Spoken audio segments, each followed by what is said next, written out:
Everybody. This is the DRC meeting for 7340 Wisconsin Ave. I am Christina Sorrento, and I am the chief of the Intake and Regulatory Coordination Division. Your lead reviewer is Adam Bossi. It looks like we have 3 plans today. This meeting is being recorded and live streamed. I'm going to ask Adam to just highlight any of the major issues we should talk about, and then really give this to the applicant to lead the meeting. So go ahead, Adam. Well, thank you, Christina. Good morning. So this is the DRC meeting for 7340 Wisconsin Avenue. It is a sketch plan amendment, preliminary plan amendment, and site plan amendment. This site is in downtown Bethesda, right along Wisconsin Avenue between Montgomery and Hampton. It's on the west side. The site here that we're looking at, it has a gross area of 0.79 acres, and the zone is CR5, C5, R475, H250, and this is in the Bethesda overlay zone. Comments did go out to the applicant on Friday. There were some major issues in there and just highlighting the really high level stuff. We did ask for some additional information and clarifications on various parts of the design. There is going to be some coordination needed on the right-of-way elements, just finalizing their design. There are a number of other design recommendations, including some architectural ones. We do need to talk some more about the public benefit points, and the major issues that were outlined in there too did include a point about BOS density, the public improvement easement, public ingress easement as it's shown on the plan here, green cover deficit, and some additional work that needs to be done on the MPDUs. So with that, I'll turn it over to the applicant. Thank you. Good morning, everyone. Pat Harris with Lurch, Early and Brewer. With me is the team from Graystar Development, and then Mike Goodman from VICA, and we may have someone on the line from Land Design as well. So a little bit of background about this site, and Adam, you did hit the things that we saw as the highlights as well, so thank you.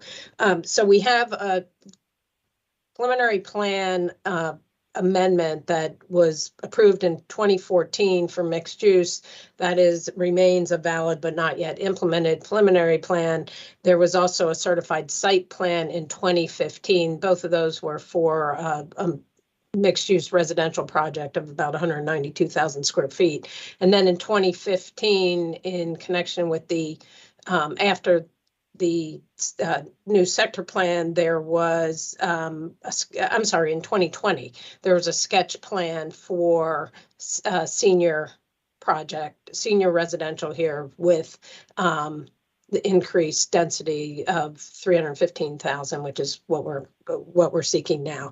So our starting point were those prior approvals, though obviously we are amending those, as you know.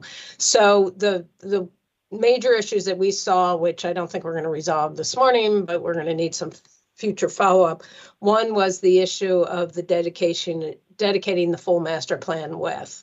The master plan recommended right-of-way change between the old sector plan and the new downtown plan. Because given the size of the site, it's difficult to get the needed parking.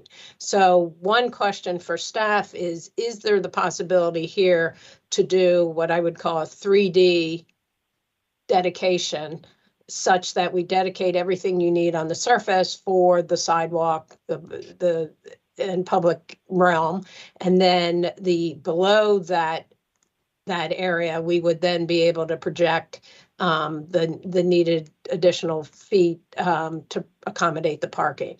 So that's one way we want to try to accommodate this. And if that's not possible, then what we wanted to do, given that this is state right away, is have further discussions with SHA in terms of whether there's a solution out there. So I don't know if you have any immediate comments on the thought of a 3D plat, or whether we should save that for a follow-up meeting. I mean, we can discuss. Oh, sorry, Pat. Go this ahead. is Katie Mancarini, the transportation lead. Given the proximity to the metro station and the future Purple Line station, I think we're less concerned about preserving as much parking as possible, and we're more concerned about getting the dedicated right-of-way. The PIE is recommended on SHA right-of-way.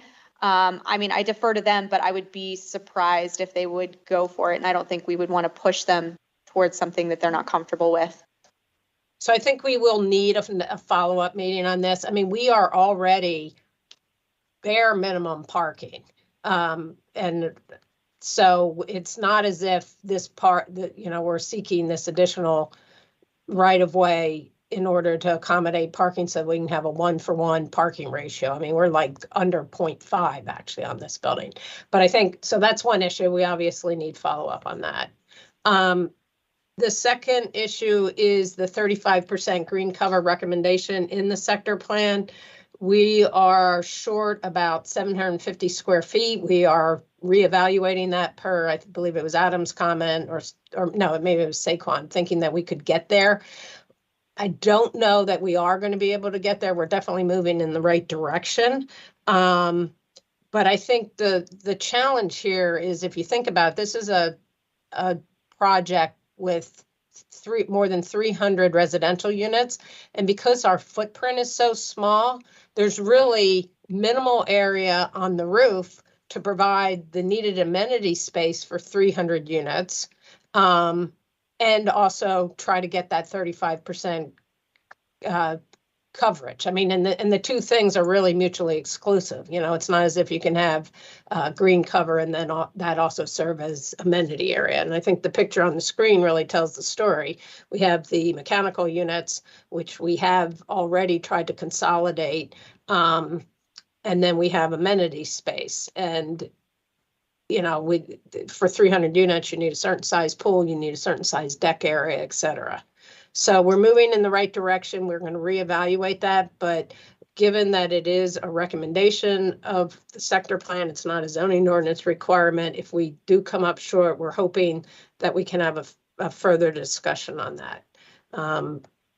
You know, we understand what the objectives of the 35% are, and there may be other ways to meet those objectives short of the 35%.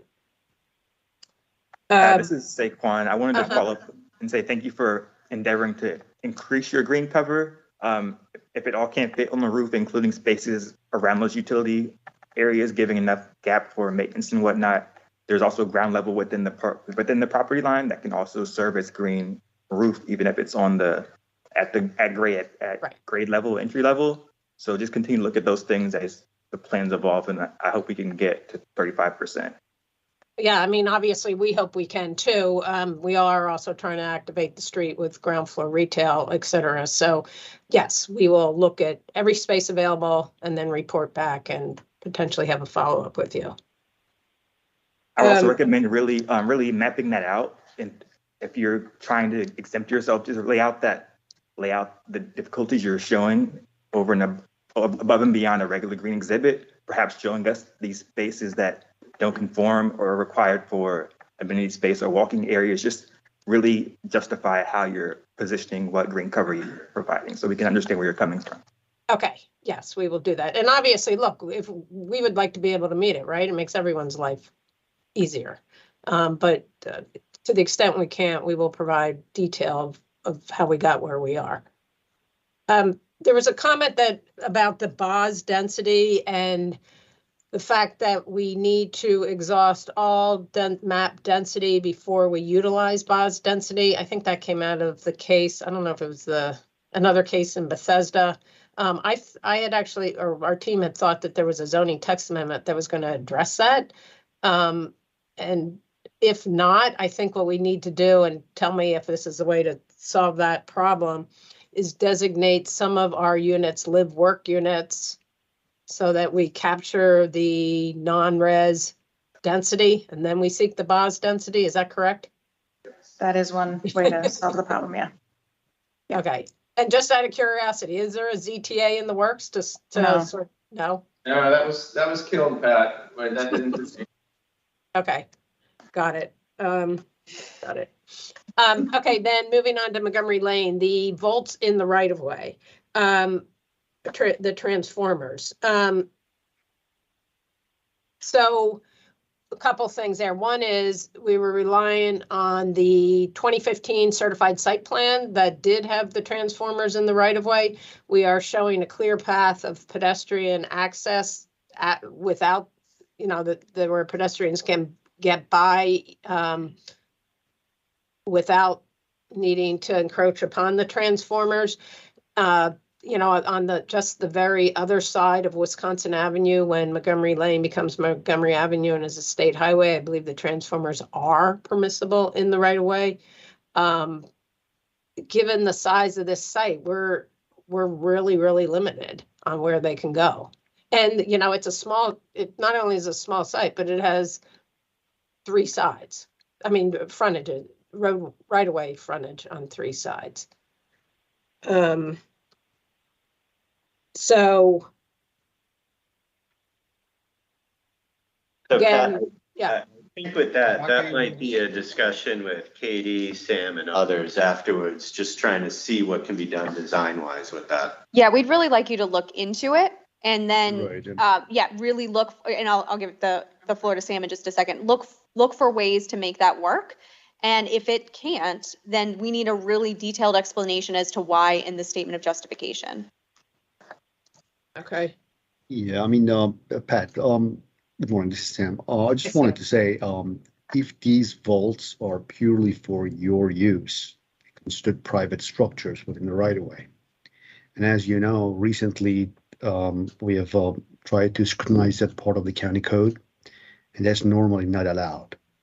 I know you mentioned that the prior site plans may have set the precedent, but time has changed. Our enforcement measures have been changed. So we really would like to request you to look hard into putting those walls on private property. And we will do that, and we will look hard. As you know, if it were on private property, it either eats into the entire footprint of a footprint that's already small, or you need 40-foot clearance, which is extremely difficult. And I understand, the way this is being handled now, but there are existing approvals on this site and an existing, certified site plan. So, but we will go back and reevaluate, but I think we may need a further discussion on that one. Okay, thank you. Yep.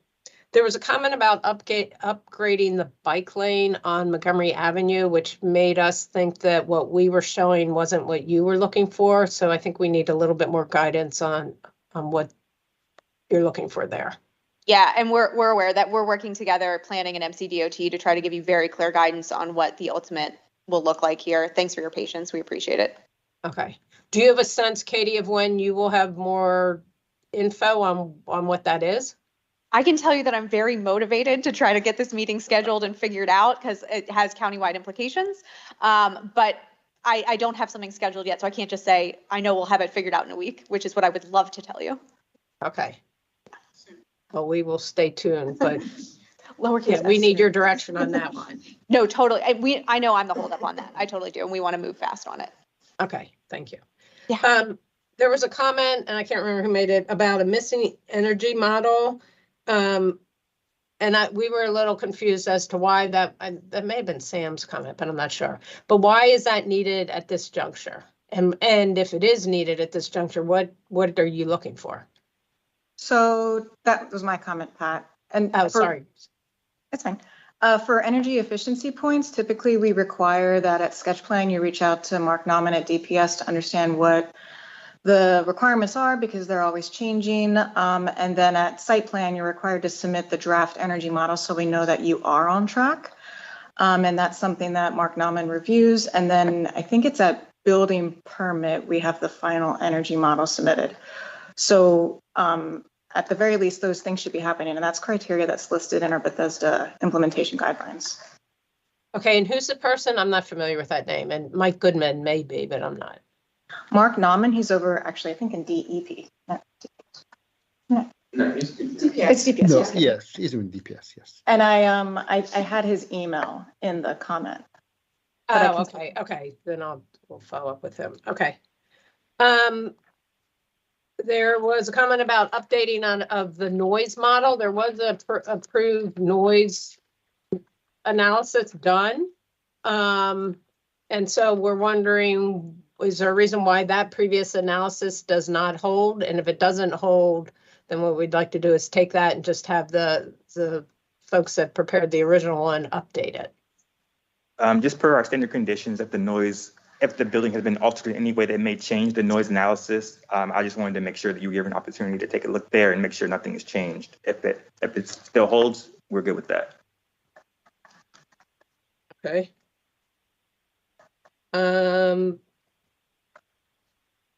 Open space. We are taking another, I think there was a comment that we were sure we're taking another look at that and make sure that we comply. There was a comment by Henry about wanting us to provide it some interactive open space area, but I think, again, looking at this site and the limitations of it and its size, that's very difficult to do. Hey, Pat, it's Adam. So his comments spoke more to amenities rather than spaces. So if there's I think he was encouraging your team to look at if there were other appropriate elements that could be provided somewhere along street level, like more than benches, trash cans, planting type things. I think he wanted you to explore that and see if anything could be provided or that would make sense there because of that, just kind of deficit of things to do that he identified. So less about space and more about things to do. Right. Possible and feasible. But I guess my point is that because the overall public open space requirement is so small, there's just not a lot of space in which to do something more highly interactive. So I don't know if he had something particular in mind. Not that I'm aware of. There's Henry. Yeah. Hey, I got in a little late. Not specifically, and I think Adam said it very well. It's just kind of a request to look at could a bench be a piece of interactive art or little things would use the same sort of space but maybe potentially be a little bit more interactive. Just a request to look at that kind of stuff. Okay, got it. Okay, we'll put our creative hats on. Yeah, appreciate that. Thank you.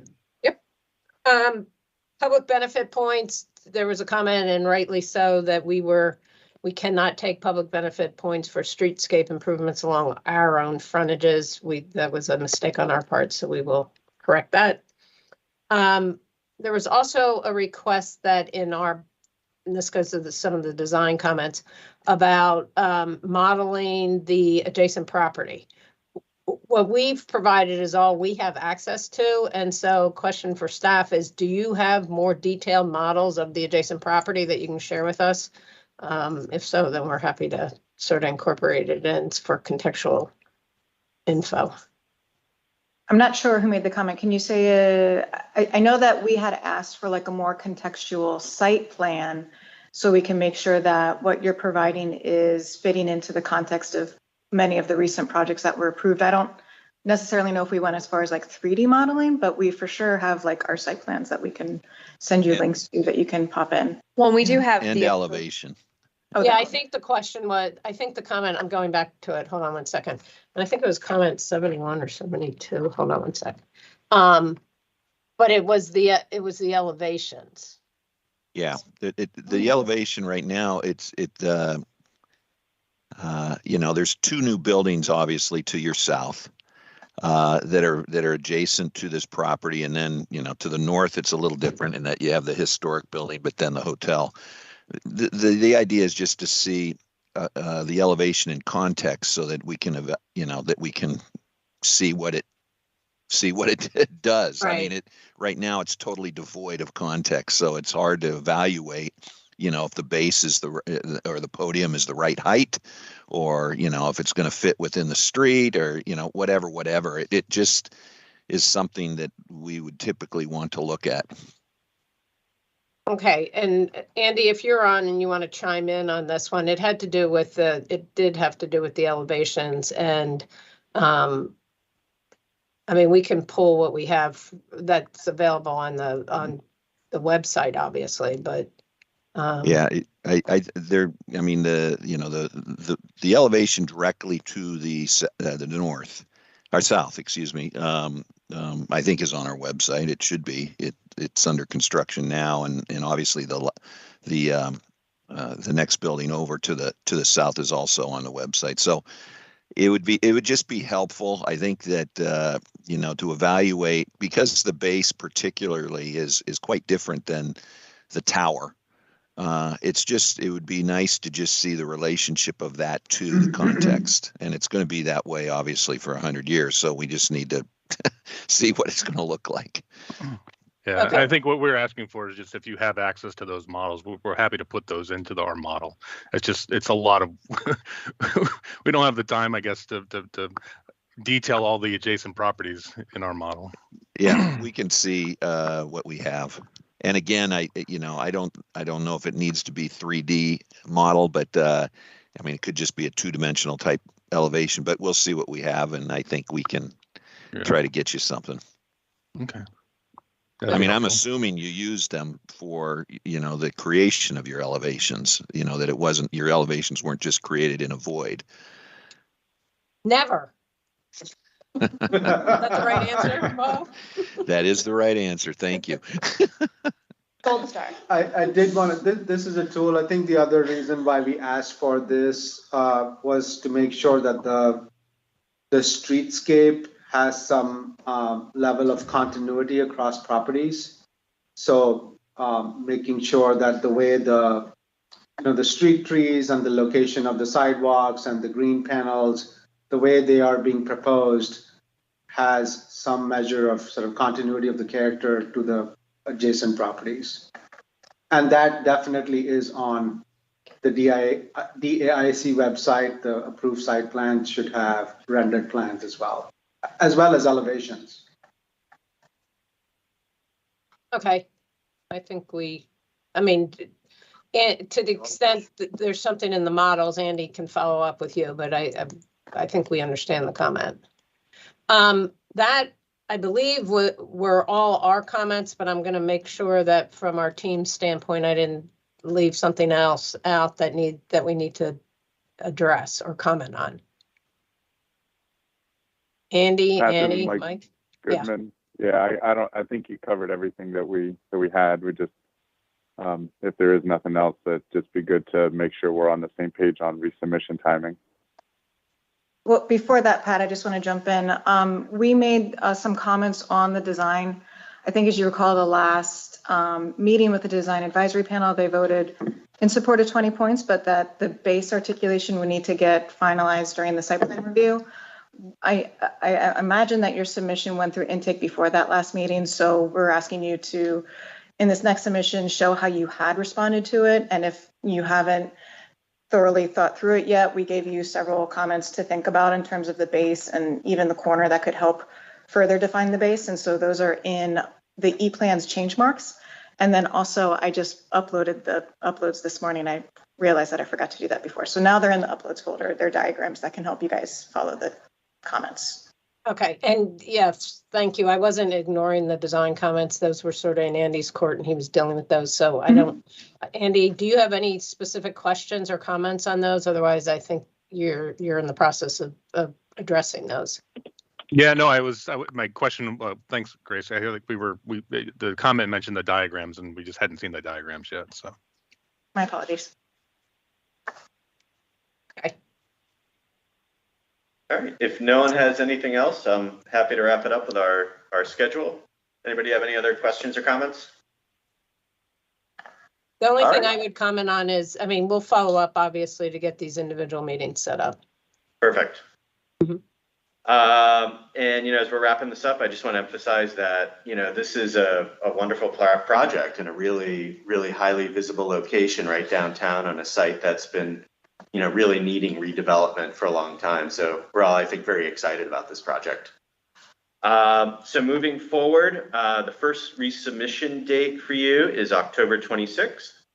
Final resubmission date would be November 15th. We would have agency letters due on December 5th. Our technical staff would turn in their sections on December 7th. This is all moving forward to post the staff report on January 9th with a tentative planning board hearing of January 19th. And if that's it, I'll turn it back to you, Christina. No, that's it. Any other last minute comments or questions? Not from us. Okay. Thank you, Thank you, everybody. everyone. We appreciate your you. time. Bye. Bye.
Good morning, everybody. This is the DRC meeting for Lone Oak Edition. I am Christina Sorrento. I'm the Chief of the Intake and Regulatory Coordination Division, and your lead reviewer is Amy Lindsay. The purpose of this meeting is for the applicant to ask any questions you might have based upon the comments you received. I'm going to ask Amy to first highlight any of the larger issues we should talk about, and then really turn it over to the applicant. This meeting is being recorded and live streamed. Go ahead, Amy. Great. So this is basically an admin sub that is taking two parts of lots and, one part of a lot and part of a second lot and creating a third lot across the back. So right now we have two parts of lots and one lot, and when we're done, we're going to have three lots. The two parts of lots were created by deed, not by plat. So the real issues with this subdivision have to do with the frontage, both in terms of dedication and in terms of pedestrian improvements. And that's kind of the real issues.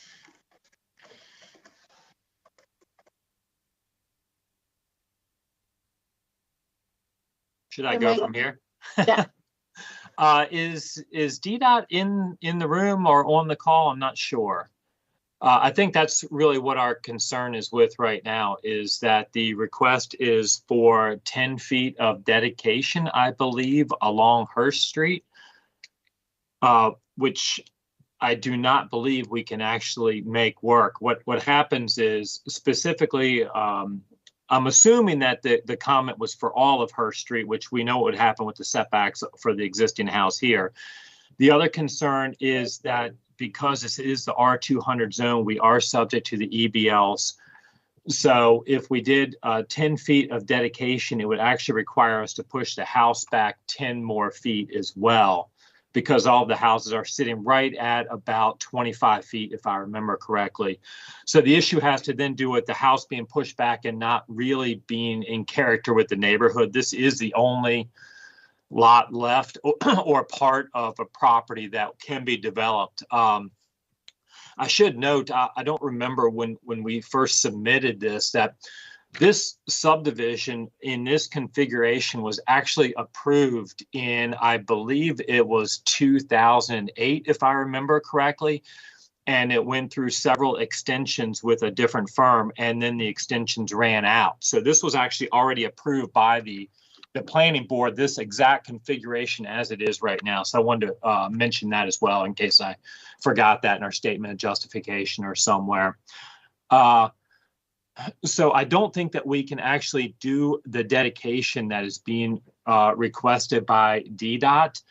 I think that the second part, the sidewalk, I don't think is much of an issue. I believe, and I did a quick study on this, if we did hold the property line as we have right now, we could offset 1 foot and then still fit in a 5-foot sidewalk, and I believe have a 5.5-foot grass panel between the back of the curb and the sidewalk. So we don't have a problem with actually building the sidewalk. I think that we can make that work. It's just the dedication is what I saw as being the main concern right now. Mike, this is Matt Folden, and I know Deepak and DOT are on the line if they want to chime in more detail. But, you know, as part of the subdivision, the planning director, if this does go administratively, can find a reduced width right away. Right. And so, yeah, so what we need to see in your resubmittal basically is the sketch that you just alluded to, showing the adequate dimensions and everything. Sure. And I think given the context of the surrounding subdivision, I mean, your lot lines are in line with, you know, the adjacent lots on both streets. And so I think this is a prime example of where we would find a reduced width right away. And, you know, just for the record, because it's recorded and, you know, public and everything, because of the time that these streets were dedicated, they were dedicated before a tertiary standard was put in place in the 1970s. And so I think it was a 50-foot right of way when these were put in place, which is now tertiary. These are not tertiary because of the timing that they were platted, but it's still consistent with the surrounding neighborhood. And this is a very practical thing that we deal with all the time. Okay. So Yep. appreciate you going into details on that. Yeah, I think that's good. There was one other comment, and I'm not sure if looks like Andrew Kohler is on the call as well. Deepak had one other comment about the downstream capacity not being adequate. And I thought that we had dealt with that on other properties before where I don't remember if it was waived or what have you, when we were just doing one lot. I think we're about 200 cubic feet short of being able to do the adequacy. We could change one of the comments. I believe Andrew's comment was that we cannot use ESD practices to meet the increased capacity for DDOT. But I thought, Andrew, have we not been able to switch to like a microbiome retention facility? I know dry wells you can't increase for this, but I thought that you could go to a microbio to increase your storage. Hey, Mike, I can answer that. I happen Okay. to. I got here a little late. I'm sorry. I apologize. We, in terms of our requirements for water resources, can credit 10-year detention if we feel it's reasonable to do so for our purposes. We can't make the decision for the Department of Transportation to accept that in terms of their conveyance studies. And typically they do not accept ESD practices as reducing the flow to obtain adequacy of flow in the public right of way. I'll let DOT answer that from now on, but okay. I think these were presented as structural 10-year controls. They're not structural. These downspouts are not going to capture the full 10-year and take them to these dry wells anyway. Right. There's all kinds of things we could talk about. I don't know if there's a conveyance issue in the public right of way. I don't think we presumed that there was when we approved our concept, but we did approve our concept as it was submitted, and as it has been approved, it still stands. It's up to DOT to see if they're going to accept. First of all, if there's a conveyance issue, and if there is, will they accept your scheme for reducing that flow? That's up to DOT. Okay. Yep. Deepak? Hi, Mike. This is Deepak Hey. with Hey, Deepak. DOT. Hi. Yeah, regarding the detention facility, I was thrown off a little because you guys had mentioned that in addition to providing the ESD, you provide a 10-year quantity facility, and I did not see one in there. Basically, based on the storm drain manual, if you look at the manual, there is a section where it says that ESD practices is not allowed to study the existing 10-year conveyance. So you will have to revise the report, take out the ESDs, and show me if there is adequate capacity for that existing storm drain. We can go from there. Let's see what comes out, and then we can go from there. I got it. Okay. I know where you're coming from now. All right. Thank you. Yep. I think that's really our only questions is a right of way and whether or not we think that we can still do this at the administrative level.